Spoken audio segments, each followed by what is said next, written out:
So you get to open the Dublin Film Festival. That's a big thing. Yeah. I think we did that with Once as well. I think so long ago now. I can't remember, but I think we opened the Dublin Film Festival with that, which was great fun. So I hope we'll have as much fun tonight. I think you will. You've got a very toe-tapping sort of sing-along type film. I mean, no one will know the songs, but they'll try sing along anyway. Yeah, exactly. Yeah, no, it does have that. It does have that quality to the music, all right.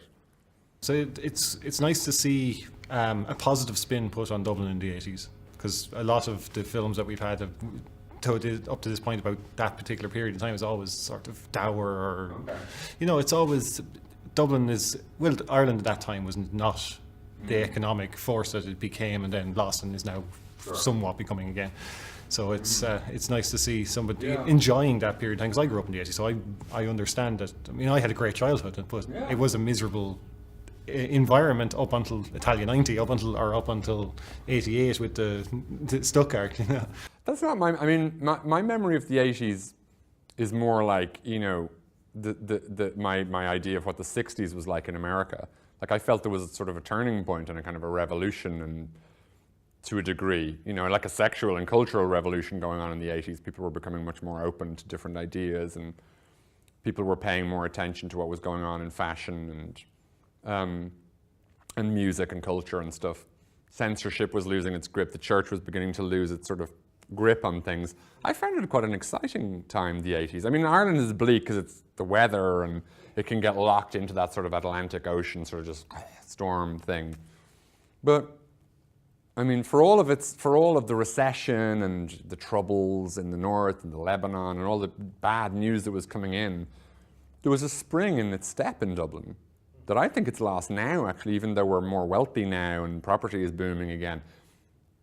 We were less controlled by corporations and media, and it was more sort of handmade and hand-stitched, and that's literally like the clothes, but also music, and there seemed to be a great energy about the 1980s that I actually miss in Dublin now. We were building an indigenous culture. We were really finding ourselves once. I guess you could say we were finding ourselves. There was a teenage quality to it, and I think we've missed a few steps, and we've kind of jumped on to being sort of a bit middle-aged now at the moment, We should go through our 20s. So it had a great response at Sundance. You did. It went down as an absolute storm there. It did.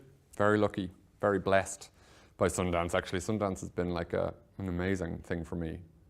And it was very nice to come back to, 7 or 8 years later after Once. It was like very interesting returning and being worried about how this film would be received, given that Once has sort of almost become sort of the kind of part of the lore of Sundance now, which I really didn't realize. It's mentioned when people are talking about the festival or the classic moments of Sundance. Once is definitely there. I would have never have known that had I not returned this time. But you didn't know that going in. You only found out. Did you know that before you went, or did you find? Yeah. The second time. Yeah. No, that's what I'm saying. The second time I went, I was like, okay. I mean, I know people will be aware of Once, but the film and the success of the film afterwards has become sort of part of the Sundance story, as opposed to the other way around, which is I always thought Sundance was part of the Once. That it really was amazing. Like they definitely, this could have gone really badly. Put it that way. And it didn't. It didn't. I'm so glad we got the response that we got there, and I'm kind of glad that we didn't bring Begin Again or try to bring my second or the movie we did before this to Sundance. It wasn't the right fit. This is made in Ireland, and it's made for a small amount of money, and it's apart from some of the adults in it, it's it's an unknown cast. And was that nice to be able to come back and do that here? Because this is a personal story for you. Great. So it was fantastic. I'm really glad that. And actually, it's funny. It was like Anthony Bregman, who's an American producer. In a way, he was the one who sort of convinced me or pushed me over the edge to do this, which you'd think would be the other way around. You'd think that an American producer would be saying, "Well, let's go to Hollywood now." And Begin Again made a lot of money, and in fact, he was like, "No, going home to make your school story is a great move and a great thing to do." And I sort of needed to hear that, and it encouraged me to cast unknowns and to sort of go back to stuff that there's no Keira Knightleys in this movie.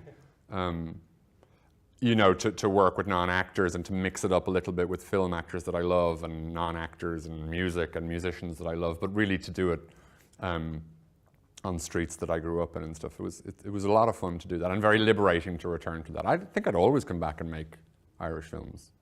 That's great. Did you notice much change then in Sing Street in the school in the intervening years? Oh, it's a different world. Totally different world now. It really was a bad school, and now it's quite a good school. But I was thinking about school, back then it wasn't a good time. The Christian Brothers were, their grip was loosening, and lay teachers were coming along, and there was a real conflict going on between who was going to run this. So it was sort of like, it felt to me, I remember feeling that school was sort of like a prison, and nobody knew who was in charge. So in a sense, the cellmates were in charge, but in another sense, the Christian Brothers, and then the lay, you just didn't know who was running the show. And a good school is only as strong as its kind of head teacher, in a sense. It all comes down. It's like a hospital. It comes down from that person in charge. Well, I wish you the best of luck with this. Oh, great. I'm really glad you like it.